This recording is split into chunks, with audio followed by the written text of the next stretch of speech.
আসসালামু আলাইকুম। দুপুরের শীর্ষ সংবাদে স্বাগত জানাচ্ছি আমি সুমনা সুমা। জুলাই স্মৃতি জাদুঘর সকল গণতান্ত্রিক আন্দোলনের প্রতিচ্ছবি প্রধানমন্ত্রী।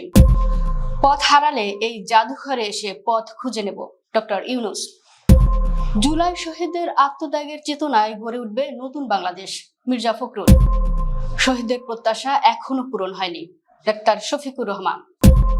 5 ও 15 আগস্ট ঘিরে গোপালগঞ্জে 5 প্লাটুন বিজিবি মোতায়েন। প্রধানমন্ত্রীকে নিয়ে আপত্তিকর পোস্ট, গ্রেপ্তার এনসিপির বহিষ্কৃত নেতা। তিস্তার পানি ফের বিপদ সীমার উপরে, বন্যা আতঙ্কে চরবাসী। ডিবি পরিচয়ে তরুণকে অপহরণের চেষ্টা, চালককে গণপিটুনি। শিশুকে শাসনের কারণেই ইমামের বিরুদ্ধে যৌন নিপীড়নের অভিযোগ। কুয়েতে বিশেষ অভিযানে 1253 বিদেশি আটক। শ্রীলঙ্কায় ভয়াবহ বন্যা ও ভূমিধস, স্কুল বন্ধ ঘোষণা। ইমরান খানের মুক্তির দাবিতে আজ পাকিস্তান জুড়ে পিটিআইর বিক্ষোভ। শুনছিলেন শিরোনাম, এবার বিস্তারিত। প্রধানমন্ত্রী তারেক রহমান বলেছেন, শুধু জুলাই গণঅভ্যুত্থান নয়, বাংলাদেশের সব গণতান্ত্রিক আন্দোলনের প্রতিচ্ছবি জুলাই গণঅভ্যুত্থান স্মৃতি জাদুঘর। এই জাদুঘর পরবর্তী প্রজন্মকে অনুপ্রাণিত করবে। বুধবার সকালে জুলাই স্মৃতি জাদুঘরের উদ্বোধনী অনুষ্ঠানে তিনি একথা বলেন। প্রধানমন্ত্রী বলেন, জুলাই স্মৃতি জাদুঘর আগামী প্রজন্মের সামনে বিতাড়িত ফ্যাসিস্টদের মুখোশ উন্মোচন করবে। এই জাদুঘর আমাদের সংগ্রাম, আত্মত্যাগ আর সাহসকে জাতীয় স্মৃতিতে ধারণ করার এক ঐতিহাসিক উদ্যোগ। তিনি বলেন, আজকের এই দিনটি দেশের জন্য যুগান্তকারী মাইলফলক। সকল শহীদদের প্রতি গভীর শ্রদ্ধা জানাই। তিনি আরো বলেন, ফ্যাসিবাদের আমলে গুম খুনকে স্বাভাবিক করে ফেলা হয়েছিল। তারেক রহমান বলেন, ইতিহাস সাক্ষী, বিতাড়িত ফ্যাসিবাদ চক্র দেশে গণতান্ত্রিক শাসন মেনে নিতে পারেনি। জুলাই গণঅভ্যুত্থান স্মৃতি জাদুঘরকে শুধু ইতিহাস সংরক্ষণের স্থান নয়, বরং নতুন বাংলাদেশ গঠনের অনুপ্রেরণার কেন্দ্র হিসেবে বর্ণনা করেছেন সাবেক অন্তর্বর্তী সরকারের প্রধান উপদেষ্টা অধ্যাপক মোহাম্মদ ইউনূস। তিনি বলেছেন, পথ হারালে এই জাদুঘরেই জাতিকে নতুন করে দেখাবে এবং ভবিষ্যৎ প্রজন্মকে দেশ গঠনের প্রেরণা যোগাবে। বুধবার রাজধানীতে জুলাই গণঅভ্যুত্থান স্মৃতি জাদুঘরের উদ্বোধনী অনুষ্ঠানে বক্তব্য দিতে গিয়ে অধ্যাপক মোহাম্মদ ইউনূস বলেন, আমরা পথ হারিয়ে ফেললে এখানে এসে পথ খুঁজে নেব। আমাদের চিন্তায় যদি কোনো গাফুলতি আসে, এখান থেকেই তার ঠিকানা খুঁজে আবার নতুন করে যাত্রা শুরু করব। জুলাই গণঅভ্যুত্থানের শহীদদের আত্মত্যাগকে ধারণ করে গণতান্ত্রিক, ন্যায়ভিত্তিক ও আত্মমর্যাদা সম্পন্ন নতুন বাংলাদেশ গড়ে তোলার প্রত্যয় ব্যক্ত করেছেন বিএনপির মহাসচিব ও স্থানীয় সরকার মন্ত্রী মির্জা ফখরুল ইসলাম আলমগীর। বুধবার জুলাই গণঅভ্যুত্থান দিবস উপলক্ষে দেওয়া এক বিবৃতিতে তিনি এই অঙ্গীকারের কথা জানান। বিবৃতিতে মির্জা ফখরুল বলেন, শেখ হাসিনার নেতৃত্বাধীন সরকারের বিরুদ্ধে দীর্ঘ সময় ধরে দেশের মানুষ গণতন্ত্র পুনঃপ্রতিষ্ঠার আন্দোলন চালিয়ে গেছে। এ সময় অনেক মানুষ গুম, হত্যা ও নির্যাতনের শিকার হয়েছেন। একই সঙ্গে শিক্ষা ও অর্থনীতি সহ বিভিন্ন খাত বড় ধরনের ক্ষতির মুখে পড়ে। তবে এসব দমন পীড়ন আন্দোলনের গতি থামাতে পারেনি বলে তিনি মন্তব্য করেন। জাতীয় সংসদের বিরোধী দলীয় নেতা ও বাংলাদেশ জামাতে ইসলামীর আমির ডাক্তার শফিকুর রহমান বলেছেন, জুলাই গণঅভ্যুত্থানে শহীদদের আত্মত্যাগের মূল লক্ষ্য ছিল একটি বৈষম্যহীন, গণতান্ত্রিক, ইনসাফ ভিত্তিক ও ন্যায় বিচার প্রতিষ্ঠিত বাংলাদেশ গড়ে তোলা।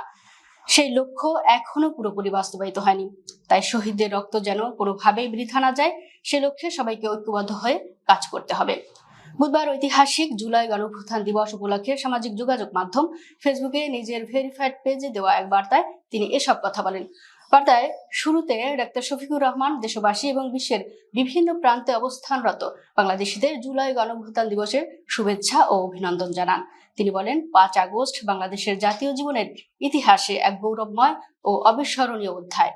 এদিন শিক্ষক, শিক্ষার্থী, অভিভাবক, তরুণ তরুণী, শিশু, বৃদ্ধ, নাগরিক সমাজ এবং বিভিন্ন শ্রেণী পেশার মানুষ অভিন্ন দাবিতে রাজপথে নেমে এসেছিলেন। 5 আগস্ট গণঅভ্যুত্থান দিবস ও 15 আগস্টকে কেন্দ্র করে সার্বিক আইন শৃঙ্খলা পরিস্থিতি স্বাভাবিক রাখতে গোপালগঞ্জে 5 প্লাটুন বিজিবি মোতায়েন করা হয়েছে। মঙ্গলবার বিকেলে জেলা প্রশাসক মোহাম্মদ আরিফুজ্জামান বিজিবি মোতায়েনের বিষয়টি নিশ্চিত করেছেন। মঙ্গলবার বিকেল থেকেই শহরের গুরুত্বপূর্ণ এলাকায় বিজিবির সদস্যরা টহল শুরু করেছেন। এছাড়া জেলা পুলিশ ও 8 প্লাটুন আর্মড পুলিশ ব্যাটালিয়ন ও 5 প্লাটুন রেঞ্জ রিজার্ভ ফোর্সের সদস্যদের সমন্বয়ে শহরের গুরুত্বপূর্ণ এলাকায় জোরদার করা হয়েছে নিরাপত্তা। জেলার গুরুত্বপূর্ণ সড়ক, মোড়, সরকারি স্থাপনা ও জনসমাগম স্থলে অতিরিক্ত পুলিশ মোতায়েন করা হয়েছে। বিভিন্ন গুরুত্বপূর্ণ স্থানে যৌথ টহল, চেকপোস্ট এবং নজরদারি কার্যক্রম অব্যাহত রয়েছে। পাশাপাশি গোয়েন্দা নজরদারি বাড়ানো হয়েছে এবং সার্বক্ষণিক টহল কার্যক্রম চালানো হচ্ছে। যে কোনো পরিস্থিতি মোকাবেলায় আইন শৃঙ্খলা রক্ষাকারী বাহিনী সর্বোচ্চ প্রস্তুত রয়েছে। প্রধানমন্ত্রী তারেক রহমানকে নিয়ে সামাজিক মাধ্যম ফেসবুকে আপত্তিকর পোস্ট দেওয়ার অভিযোগে জাতীয় নাগরিক পার্টি এনসিপি থেকে বহিষ্কৃত নেতা গাজী সালাউদ্দিন তানভীরকে গ্রেফতার করেছে পুলিশ। বুধবার ভোরে রাজধানী থেকে তাকে গ্রেফতার করা হয়। বগুড়া সদর থানার ভারপ্রাপ্ত কর্মকর্তা ইব্রাহিম আলী বিষয়টি নিশ্চিত করেছেন। তিনি জানিয়েছেন, সামাজিক মাধ্যমে প্রধানমন্ত্রীকে নিয়ে আপত্তিকর বক্তব্য দেওয়ার অভিযোগে করা মামলায় গাজী সালাউদ্দিন তানভীরকে গ্রেফতার করা হয়েছে। উজান থেকে নেমে আসা পাহাড়ি ঢল ও টানা ভারী বৃষ্টিপাতের প্রভাবে তিস্তা নদীর পানি আরো বৃদ্ধি পেয়ে বিপদ সীমার 13 সেন্টিমিটার উপর দিয়ে প্রবাহিত হচ্ছে। এতে লালমনিরহাট জেলার তিস্তা তীরবর্তী নিম্নাঞ্চল ও চরাঞ্চলে বন্যা পরিস্থিতির অবনতি আশঙ্কা দেখা দিয়েছে। বুধবার সকাল 6টার তথ্য অনুযায়ী দেশের বৃহত্তম সেচ প্রকল্প তিস্তা ব্যারেজের ডালিয়া পয়েন্টে নদীর পানির সমতল রেকর্ড করা হয়েছে 52.21 মিটার, যেখানে বিপদ সীমা 52.15 মিটার, অর্থাৎ পানি বর্তমানে বিপদ সীমার 13 সেন্টিমিটার উপর দিয়ে প্রবাহিত হচ্ছে। সিলেটে ডিবি পুলিশ পরিচয় দিয়ে এক তরুণকে জোরপূর্বক প্রাইভেট কারে তুলে নেওয়ার চেষ্টা করেছেন 3 যুবক। ভুক্তভোগীর চিৎকারে স্থানীয়রা এগিয়ে এসে গাড়ির গতিরোধ করলে অপহরণের চেষ্টা ব্যর্থ হয়। এ সময় অভিযুক্ত দুজন পালিয়ে গেলেও চালককে আটক করে গণপিটুনি দেন উত্তেজিত জনতা এবং প্রাইভেট কারটি ভাঙচুর করেন। পুলিশ বলছে, দীর্ঘদিনের প্রেমের সম্পর্ক ও মোবাইলের তথ্যকে কেন্দ্র করেই এই ঘটনার সূত্রপাত হয়ে থাকতে পারে। মঙ্গলবার সকালে নগরীর মদিনা মার্কেট এলাকায় জামিয়া ইসলামিয়া মাদ্রাসার সামনে এই ঘটনা ঘটেছে। বিষয়টি নিশ্চিত করেছেন জালালাবাদ থানার ওসি শামসুল হাবিব।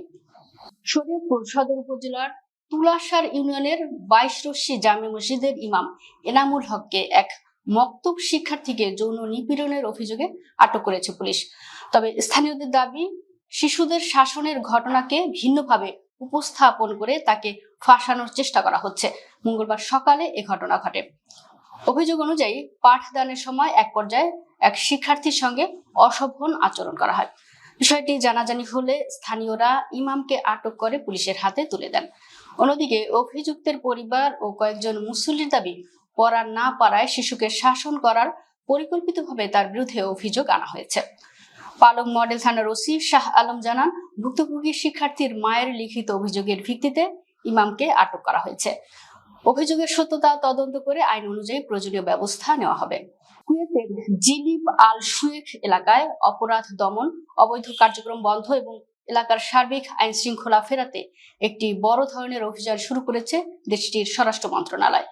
সরকারি একাধিক সংস্থার সমন্বয়ে পরিচালিত এই সাঁড়াশি অভিযানে ব্যাপক গ্রেফতার ও উচ্ছেদ কার্যক্রম চালানো হয়েছে। অভিযানে রেসিডেন্সি বা আকামা ও শ্রম আইন লঙ্ঘনকারী এবং বিভিন্ন অপরাধের পরোয়ানাভুক্ত আসামি সহ বিভিন্ন দেশের 1253 জনকে আটক করা হয়েছে। এছাড়া অনৈতিক কাজের সঙ্গে জড়িত 36 জন শিশু ও তাদের মায়েদের আটক করে প্রয়োজনীয় আইন ব্যবস্থার জন্য সংশ্লিষ্ট দপ্তরে হস্তান্তর করেছে আইন শৃঙ্খলা বাহিনী।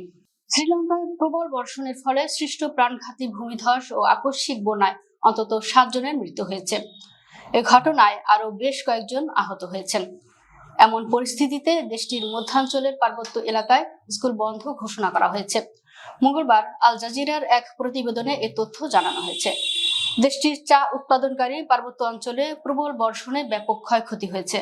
অঞ্চলটি ইতোমধ্যে ঘূর্ণিঝড় দিতওয়াহের ধ্বংসযজ্ঞ থেকে ঘুরে দাঁড়ানোর চেষ্টা করছে। গত নভেম্বরে আঘাত হানা এই ঘূর্ণিঝড়ে প্রায় 640 জনের মৃত্যু হয়েছিল। এ ঘটনায় দেশটির আনুমানিক $4.1 বিলিয়ন ক্ষতি হয়েছিল। পাকিস্তান তেহরিক-ই-ইনসাফ পিটিআই দলের প্রতিষ্ঠাতা ইমরান খানের মুক্তির দাবিতে বুধবার দেশ জুড়ে বিক্ষোভ কর্মসূচি পালন করেছে দলটি। 2023 সালের এই দিনে তাকে গ্রেফতার করা হয়। পেশোয়ারের আজকের এই কর্মসূচির মূল সমাবেশ হওয়ার কথা রয়েছে। পিটিআইয়ের কেন্দ্রীয় তথ্য সম্পাদক শেখ ওয়াকাস আকরাম সংবাদ মাধ্যম দ্য ডনকে জানান, পেশোয়ারের বড় জনসভা হবে। আর অন্য 3টি প্রদেশে দলীয়, আঞ্চলিক ও স্থানীয় নেতারা নিজেদের সুবিধা মতো বিক্ষোভ কর্মসূচি পালন করবেন। দর্শক, ভিডিওটি শেষ পর্যন্ত দেখার জন্য আপনাকে অসংখ্য ধন্যবাদ। নিত্য নতুন ভিডিও পেতে আমাদের ইউটিউব চ্যানেলটি সাবস্ক্রাইব করুন এবং নিয়মিত নোটিফিকেশন পেতে বেল বাটনটি ক্লিক করুন। আমাদের ফেসবুক পেজটি ফলো করুন। এছাড়াও আমাদের ভিডিও লাইক, কমেন্ট ও শেয়ার করুন। আল্লাহ হাফেজ।